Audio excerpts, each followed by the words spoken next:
வரலாற்று சிறப்புமிக்க 24வது அகில இந்திய மாநாட்டினுடைய நிறைவு நாள் பொதுக்கூட்டத்திற்கு தலைமையேற்றிருக்கிற கட்சியினுடைய மாநில செயலாளர் அன்பிற்குரிய தோழர் பே. சண்முகம் அவர்களே, இந்த நிகழ்ச்சியை ஒருங்கிணைத்துக் கொண்டிருக்கிற அன்பிற்குரிய தோழர் சாமுவேல் ராஜ் அவர்களே, இந்த மாநாட்டில் இந்தியாவினுடைய 8 திசைகளையும் எதிர்விக்கக்கூடிய வகையில் மார்க்சிஸ்ட் கம்யூனிஸ்ட் கட்சியுடைய மகத்தான பயணத்தையும் மாற்று திட்டத்தையும் முன்மொழிந்து உரையாற்றி இருக்கிற கேரளத்தினுடைய மாநில முதலமைச்சர் அன்பிற்குரிய தோழர் பினராயி விஜயன் அவர்களே, பின்னாலே இங்கே நிறைவுரையாற்ற இருக்கிற மார்க்சிஸ்ட் கம்யூனிஸ்ட் கட்சியினுடைய மாநாட்டில் அகில இந்திய பொதுச் செயலாளராக தேர்வு செய்யப்பட்டிருக்கிற அருமை தோழர் M.A. பேபி அவர்களே, இந்த சிறப்பு வாய்ந்த மாநாட்டினுடைய வரவேற்பு குழு செயலாளர், தமிழகத்தினுடைய தலை சிறந்த நாடாளுமன்ற உறுப்பினர் என அனைவரும் பாராட்டப்படுகிற அருமை தோழர் சு. வெங்கடேசன் அவர்களே, மாநிலத்து வரவேற்பு குழுடைய பொருளாளர் அன்பிற்குரிய தோழர் மதுக்கூர் ராமலிங்கம் அவர்களே, கட்சியினுடைய மூத்த தலைவர் கட்டுப்பாட்டு குழு தலைவர் அருமை தோழர் ஜி. ராமகிருஷ்ணன் அவர்களே, அரசியல் தலைமை குழு உறுப்பினர் அருமை தோழர் வாசி அவர்களே, மற்றும் அலைகடல் என இங்கே திரண்டிருக்கிற அன்பிற்குரிய தோழர்களே, தோழியர்களே, பெரியோர்களே, நண்பர்களே, ஊடக நண்பர்களே, உங்கள் எல்லாருக்கும் என்னுடைய முதற்கண் பணிவான வணக்கம். வங்கக்கடல் செங்கோலம் பூண்டு மதுரை மாநகருக்குள்ளே வந்துவிட்டதோ என்று திக்கட்டும் பார்க்கிற வகையிலே செங்கொடி முகமாக திரண்டிருக்கிற காட்சியை நாம் இன்றைக்கு பார்த்து கொண்டிருக்கிறோம். சில பேர் கேட்கிறார்கள், மார்க்சிஸ்ட் கட்சியிலே இளைஞர்கள் இல்லையே என்று கேட்கிறார்கள். அப்படிப்பட்டவர்களுக்கு நான் சொல்லிக்கொள்ள விரும்புகிறேன், இங்கே வருகிற செங்கொடியினுடைய பட்டாளத்தை, இராணுவத்தோடு மிடுக்கோடு வருகிற அந்த பட்டாளத்தை பாருங்கள். இளைஞர்கள் யாரிடம் இருக்கிறார்கள் என்பதை புரிந்து கொள்வதற்கு உங்களுக்கு உதவிகரமாக இருக்கும் என்று நான் கேட்டுக்கொள்கிறேன். இன்னும் சொல்ல போனால், இந்த இளைஞர்கள் டாஸ்மாக்கு செல்லுகிற இளைஞர்கள் அல்ல. இந்த இளைஞர்கள் ஏதோ பொழுதுபோக்குக்காக வருகிற இளைஞர்கள் அல்ல. இந்த இளைஞர்கள் சாதி அடிப்படையிலே அணி சேருகிற அப்படிப்பட்ட இளைஞர்கள் அல்ல. மதம் என்கிற போதை ஊட்டி இந்த நாட்டிலே மத கலவரத்தை உருவாக்குகிற அப்படிப்பட்ட இளைஞர்கள் அல்ல. இந்த சமூகத்தை அடிப்படையிலே மாற்றி ஒரு பொது உடைமை சமூகமாக அமைக்க வேண்டும் என்கிற சாதி மத வேறுபாடுகள் இல்லாமல், சாதி மத ஏற்றத்தாழ்வுகள் இல்லாமல், மேல் சாதி கீழ் சாதி என்கிற பாகுபடுத்துகிற வர்ணாசிர தர்மத்தை தீயிட்டு கொளுத்துகிற அப்படிப்பட்ட மகத்தான செம்படை தோழர்கள் இங்கே மிடுக்கோடு வந்து கொண்டிருக்கிறார்கள். ஒரு காலத்திலே நம்முடைய அகில இந்திய பொதுச் செயலாளர் சீதாராம் யெச்சூரி அவர்களை பார்த்து பத்திரிகையாளர் கேட்டார்கள், இந்தியாவிலே இடதுசாரிகள் இல்லையே என்று கேட்டார்கள். அவர்களுக்கு நெற்றி பொறியிலே வலிக்கிற மாதிரி பதில் சொன்னார். இந்தியாவிலே இடதுசாரிகள் இருக்கிறார்களா இல்லையா என்பதல்ல பிரச்சனை, இடதுசாரிகள் இல்லாமல் இந்தியா இருக்குமா என்பதுதான் பிரச்சனை என்று மிக ஆணித்தரமாக சொன்னார்கள். எனவே அப்படிப்பட்ட ஒரு இடதுசாரி இயக்கமாக இன்றைக்கு மார்க்சிஸ்ட் கம்யூனிஸ்ட் கட்சியுடைய மாநாடு, பிரம்மாண்டமான மாநாடு, இந்த மாநாடு நடைபெற்றிருக்கிறது. அருமை தோழர் பினராயி விஜயன் அவர்கள் பல்வேறு முக்கியமான அம்சங்களை எல்லாம் விளக்கி இங்கே பேசியிருக்கிறார்கள். இன்னும் சொல்ல போனால், இங்கே வந்திருக்கிற கூட்டம் யாராலும் கூட்டி வரப்பட்ட கூட்டம் அல்ல. 500க்கும் 300க்கும் அழைத்து வரப்பட்ட கூட்டம் அல்ல. குவார்ட்டருக்கும் பிரியாணிக்கும் கூட எழுதி அழைக்கப்பட்ட கூட்டம் அல்ல. ஒரு கொள்கைக்காக நாங்கள் இருக்கிறோம் என்று செங்கொடியை நெஞ்சிலே ஏந்தி வந்திருக்கிற மகத்தான கூட்டம் என்பதை நான் பெருமையோடு சொல்லிக்கொள்ள விரும்புகிறேன். மூத்தவர்கள் வந்திருக்கிறார்கள், நடுத்தர வயதிலே வந்திருக்கிறார்கள், விவசாயிகள், விவசாய தொழிலாளிகள், வியாபாரிகள், கைத்தறி நெசவாளிகள் என அனைத்து பகுதியும் வந்திருக்கிறார்கள். ஆண்களுக்கு நிகராக நாங்களும் வருகிறோம் என்று பெண்களும் இங்கே பல்லாயிரக்கணக்கிலே வந்திருக்கிறார்கள். எல்லாவற்றை விட எங்களுக்கு உடலிலே ஊனமிருந்தாலும் கூட எங்களுடைய உள்ளத்திலே எந்த ஊனமும் இல்லை, நாங்கள் என்றைக்கும் செங்கொடி பக்கம்தான் நிற்போம் என்கிற முறையில் பல்லாயிரக்கணக்கான மாற்றுத்திறனாளிகளும் இங்கே அணி சேர்ந்திருக்கிற காட்சியை பார்க்கிற போது அப்படிப்பட்ட ஒரு மகத்தான இயக்கமாக இருக்கிறது. மார்க்சிஸ்ட் கம்யூனிஸ்ட் கட்சியிலே உறுப்பினர்கள் எப்படிப்பட்டவர்கள்? இந்த மண்ணிலே தூக்கு மேடை ஏறிய அருமை தியாகி பாலு அவர்கள் ஒரு காவல்துறையிலே இருந்து பணியாற்றியவன் மீது பொய் வழக்கு போட்டு நீதிமன்றத்திலே தூக்கு மேடையில் தூக்கு தண்டனை விதிக்கப்பட்டு அவர் தூக்கிலிடப்பட்ட காட்சி இந்த மண்ணிலே நடந்தது. அவர் தூக்கு மேடை ஏறுகிற போது கேட்டார், நான் என்னை கம்யூனிஸ்ட் கட்சியிலே உறுப்பினராக சேர்த்துக் கொள்ளுங்கள் என்று கேட்டேன். அப்போதெல்லாம் சொன்னார்கள்,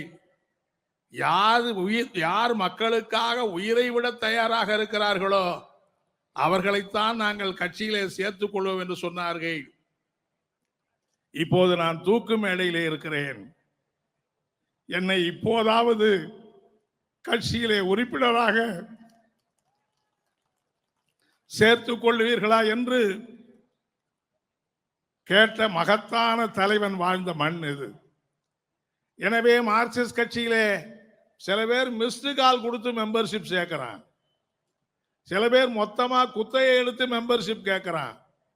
ஆனால் செங்கொடி இயக்கத்திலே இருக்கிற கம்யூனிஸ்டுகள் தங்களுடைய வாழ்க்கையை அர்ப்பணித்துக் கொள்ளுகிற அப்படிப்பட்ட உறுதியோடு தான் இந்த மகத்தான மாநாடு பேரணி இங்கே நடைபெறுகிறது என்பதை நான் இங்கே தெரிவித்துக் கொள்ள விரும்புகிறேன். இன்னும் சொல்ல போனால் இந்த நேரத்தில் ஏராளமான விஷயங்களை ஏற்கனவே தோழர் பினராயி விஜயன் அவர்கள் பேசியிருக்கிறார்கள். இன்றைக்கு மதுரையிலே மகத்தான முறையிலே நாம் கூடியிருக்கிறோம். ராமேஸ்வரத்திலே மோடி வந்திருக்கிறார். மோடி வந்து பாம்பன் பாலத்தை திறந்து வைத்திருக்கிறார்.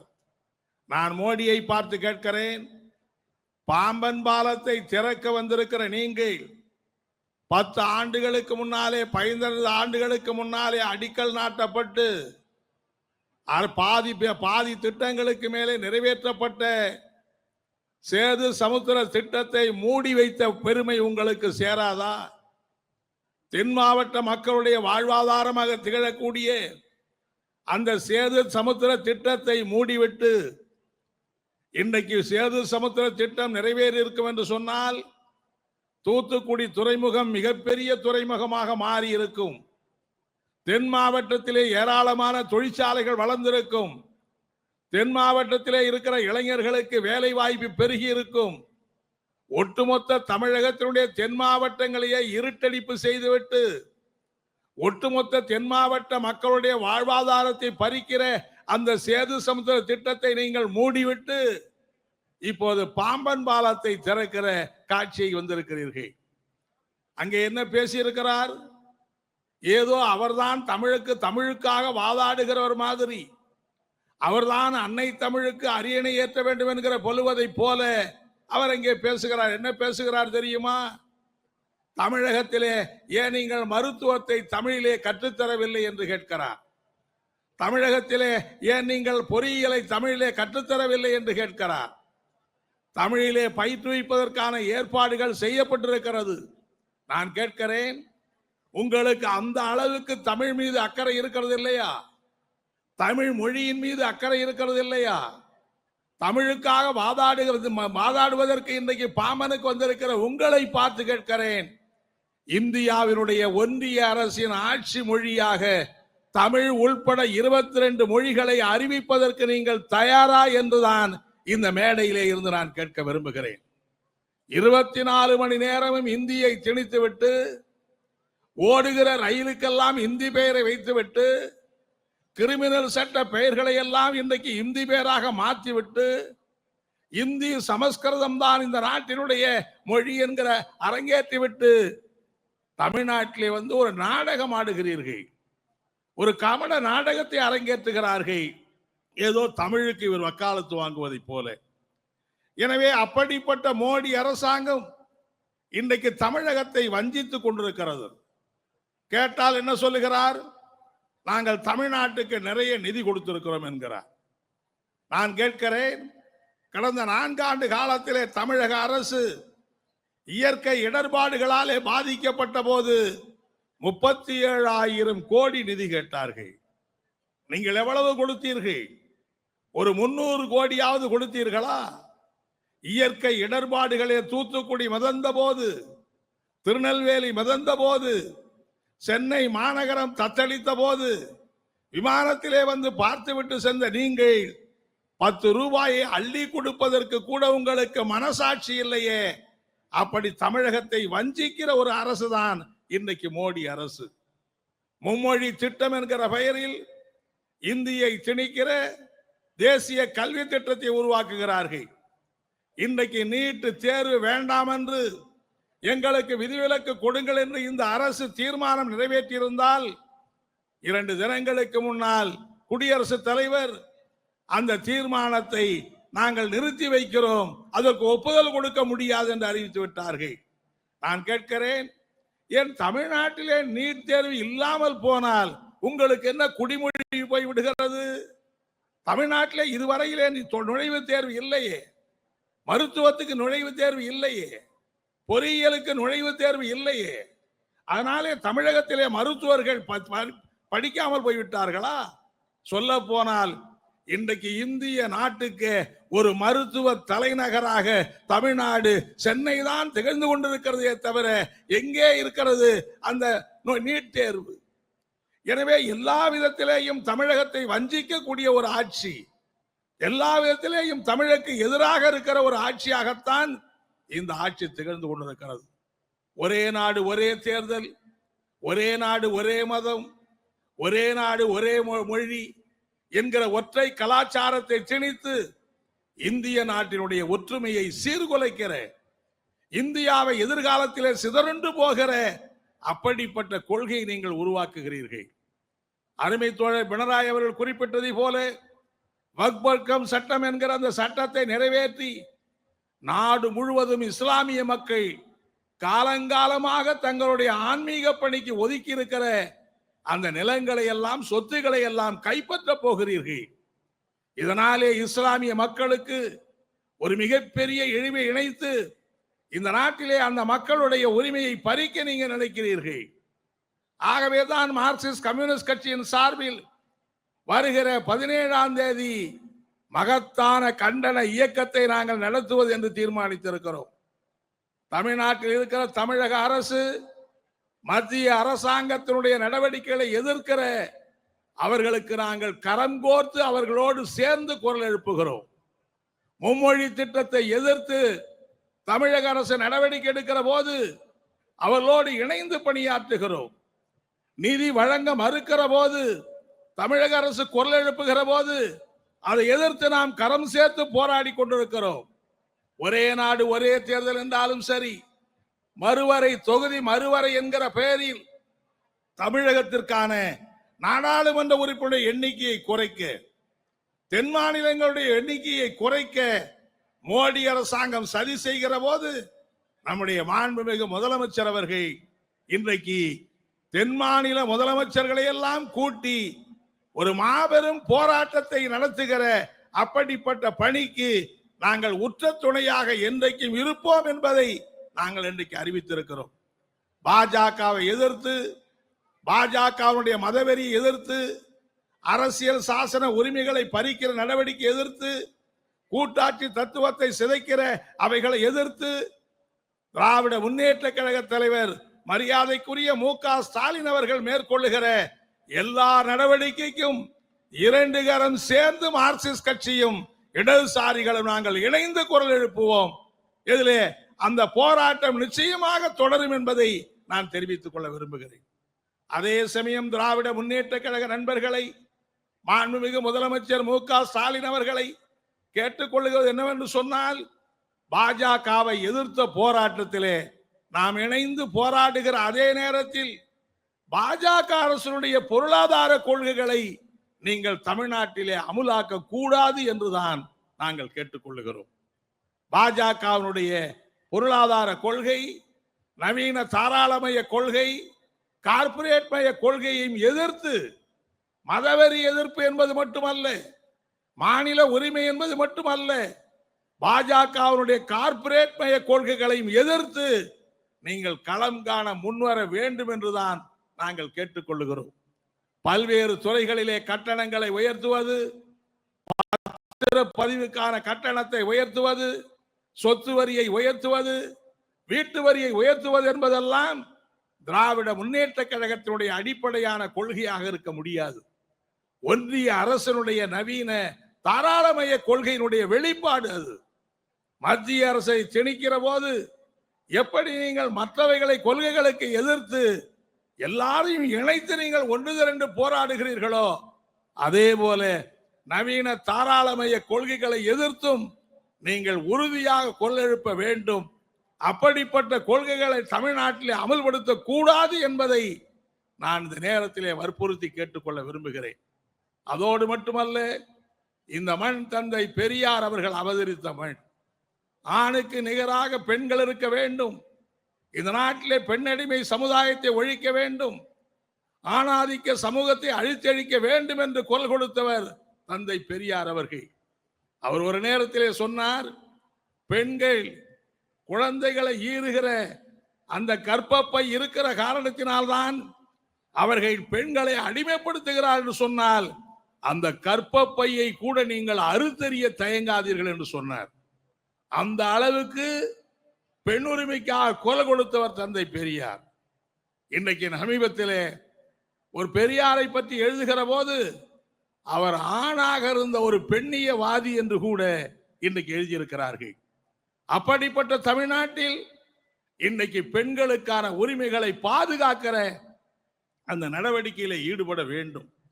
தினம் தினம் பாலியல் புகார்கள், தினம் தினம் பாலியல் அத்துமீறல்கள் என்கிற இந்த கொடுமை அரங்கேறி கொண்டிருக்கிறது.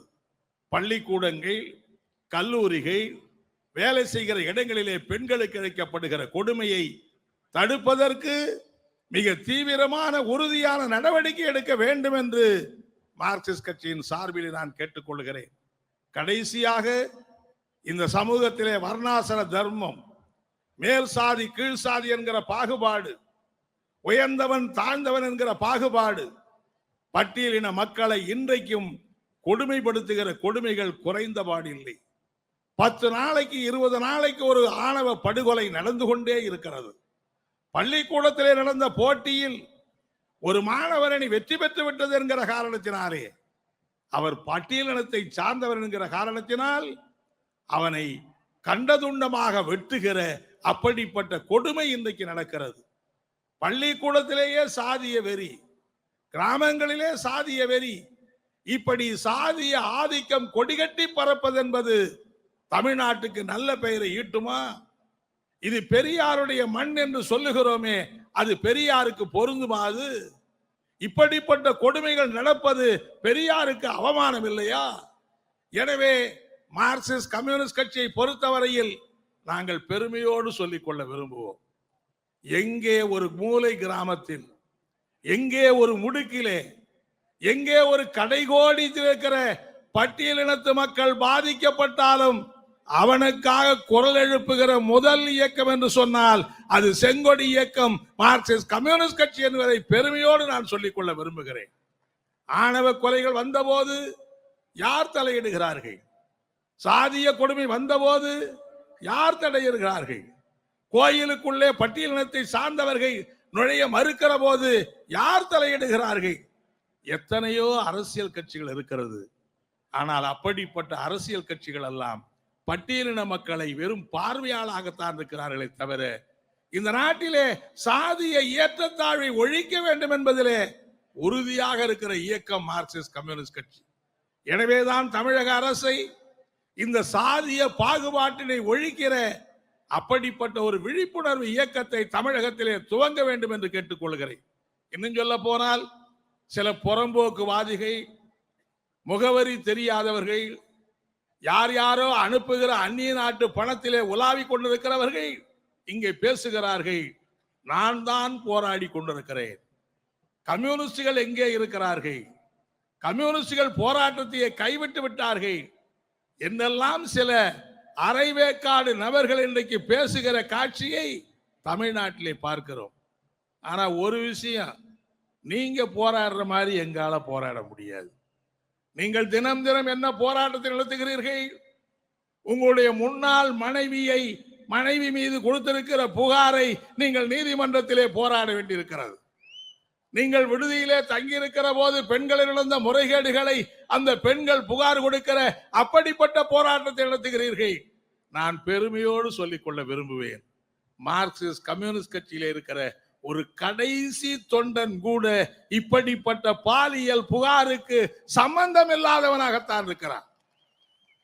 தினம் தினம் பாலியல் புகார், தினம் தினம் ஊழல் புகார், தினம் தினம் நீதிமன்றத்திலே உங்கள் மீது விசாரணை.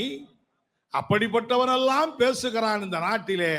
ஏதோ கம்யூனிஸ்டுகள் எந்த போராட்டத்துக்கு நீங்கள் வந்தீர்கள்?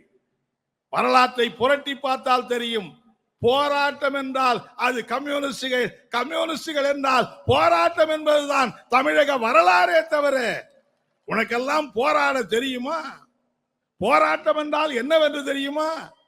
அப்படிப்பட்ட புறம்போக்குவாதிகளை தமிழக மக்கள் அடையாளம் காண வேண்டும். அப்படிப்பட்டவர்களை புறந்தள்ள வேண்டும் என்று நான் கேட்டுக்கொள்ளுகிறேன். கடைசியாக இந்த நாட்டிலே தமிழகத்திலே இருக்கிற 2 கோடி இளைஞர்கள் அவருடைய எதிர்காலம் பிரகாசமாக அமைய வேண்டும். 2 கோடி இளைஞர்கள் மத்தியில் எண்ணற்ற திறமைகள் இருக்கிறது. நல்ல படித்திருக்கிறார்கள், பட்டங்களை பெற்றிருக்கிறார்கள், பெரிய தொழில்நுட்பத்திலே பெறுகிறார்கள், கலைத்துறையிலே, இலக்கிய துறையிலே, பல்வேறு துறைகளிலே சாதனை படைக்கிறார்கள், விளையாட்டுத் துறையிலே சாதனை படைக்கிறார்கள். இளைய சமுதாயம் பழைய காலம் போல் அல்ல. இன்றைக்கு ஒரு மாறுபட்ட விழிப்புணர்வோடு இருக்கிற இளைய சமுதாயம் எதிர்காலம் இல்லாமல் தவித்துக் கொண்டிருக்கிறார்கள். எந்த எதிர்கால நோக்கி பயணிப்பது எனக்கு தவித்துக் கொண்டிருக்கிறார்கள். படித்தவர்களுக்கு வேலை இல்லை, வேலை இருப்பது கூட நிரந்தரமான வேலை இல்லை, ஒப்பந்த தொழிலாளி, 10,000 8,000 வேலை கிடைத்தால் போதும் என்கிற அப்படிப்பட்ட பண்ணை அடிமைகளாக, கூலி அடிமைகளாகத்தான் 2 கோடி இளைஞர்கள் இந்திய நாட்டில், தமிழ்நாட்டில் இருக்கிறார்கள். நான் மார்க்சிஸ்ட் கம்யூனிஸ்ட் கட்சியின் சார்பிலே வேண்டுகிறேன், அந்த இளைஞர்களுக்கெல்லாம் ஒரு வளமான எதிர்காலம் அமைய வேண்டும் என்று சொன்னால் செங்கொடி இயக்கத்தின் பின்னாலே நீங்கள் திரள வேண்டும். அருமை தோழர் பினராயி அவர்கள் சொன்னதை போல கேரளம் ஒரு சிறிய மாநிலம், பெரிய தொழில் வளம் இல்லாத மாநிலம், பெரிய வருமானம் இல்லாத மாநிலம். ஆனாலும் கூட இந்தியாவிலே இன்றைக்கு எல்லா துறைகளிலேயும் முதல் மாநிலம் என்று சொல்லுகிற அந்த மகத்தான சாதனையை எப்படி படைத்திருக்கிறது? அதுதான் மார்க்சிஸ்ட் கட்சி மாடல், அதுதான் இடதுசாரி மாடல், அதுதான் பினராயி விஜயனுடைய மாடல். இந்த மாடல் தான் எதிர்கால தமிழக இளைஞர்களுக்கு வழிவகுக்கிற, அவர்களுக்கு விடுதலை அளிக்கிற மாடலாக அமையும். அந்த வகையிலே கோடிக்கணக்கான இளைஞர்கள், லட்சக்கணக்கான இளைஞர்கள் இந்த இயக்கத்திலே முன்னாலே அணிதிரள வேண்டும் என கேட்டு இந்த மாநாட்டிலே கலந்து கொண்டிருக்கிற பல்லாயிரக்கணக்கான தோழர்கள் பல்வேறு சிரமங்களுக்கு மத்தியிலே இங்கு வந்திருக்கிறார்கள். தன்னுடைய செங்கொடி, தன்னுடைய இயக்கம் எப்படியாவது போய் பார்க்க வேண்டும் என்பதற்காக அணியாக வந்திருக்கிறவங்க எல்லாருக்கும் மார்க்சிஸ்ட் கம்யூனிஸ்ட் கட்சியுடைய மாநில குழுவின் சார்பில் இந்த மாநாட்டை சிறப்பாக நடத்துவதற்கு இரவு பகலாக ஏராளமான தோழர்கள் உழைத்திருக்கிறார்கள்.